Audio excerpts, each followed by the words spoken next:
ये वीडियो आप लोग देख लीजिए, इससे पता चलेगा कि किसमें कितना है दम। खेसारी लाल यादव की फिल्म को देखने के लिए देख सकते हो किस कदर लोगों की भीड़ पड़ी हुई है। तो इसके जस्ट बगल में ही फिल्म हर हर गंगे लगा हुआ है, लेकिन पहले संघर्ष 2 का भीड़ देख लो, उसके बाद दिखाते हैं हर हर गंगे फिल्म का भीड़। और एक तरफ है संघर्ष 2 और दूसरी तरफ है हर हर गंगे। और देख लीजिए, आपको सुबह सुबह लाइन लगी है संघर्ष 2 देखने के लिए, और दूसरी तरफ हर हर गंगे, किसी का आता पता ही नहीं चल लगा हुआ है पवन सिंह का फिल्म हर हर गंगे। और फिल्म हर हर गंगे को देखने के लिए बिल्कुल 2-4 लोग ही आए हुए थे इस टाइम, लेकिन जैसे हे प्रभु हे हरि राम कृष्ण जगन्नाथ प्रेमानंद, ये क्या हो रहा है। और इससे ही मालूम होगा कि किसमें कितना है दम और किसने मारी है बाजी और कौन रह गया है पीछे।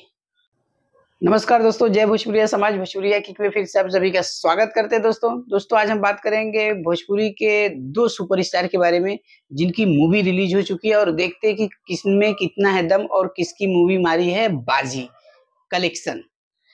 चलो तो स्टार्ट करते हैं पहले संघर्ष 2 के। संघर्ष 2 का 2 दिन का कलेक्शन के बारे में बता दे तो संघर्ष 2 ने 2 दिन में 2 करोड़ 25 लाख कमाई है, दिखा दे रहे स्क्रीन पे, देख लीजिए आप लोग।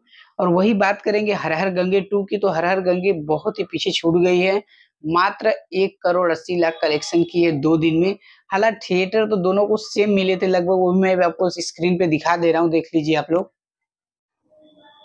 जी हाँ दोस्तों, आप लोगों को मैंने दिखा भी दिया और बता भी दिया किसमें कितना है दम और किसने कितनी मारी है बाजी। हालांकि पवन सिंह की मूवी बहुत ही अच्छी मूवी है और बहुत ही अच्छे तरीके से पवन सिंह ने एक्टिंग की है। हालांकि उससे कई गुना अच्छा खेसारी लाल यादव ने किया और बहुत ही बेहतरीन मूवी दी है संघर्ष 2। लोग इतना पसंद कर रहे हैं कि पूछो मत। जी हाँ दोस्तों, अगर हमारे चैनल पे नए हो तो पहले हमारे चैनल को सब्सक्राइब कर लीजिए, और एक से बढ़कर एक अपडेट आपको देते रहेंगे। बने रहिए हमारे वीडियो में। मिलते दोस्तों नए वीडियो में कुछ नए अपडेटों के साथ। तब तक आप सभी का धन्यवाद।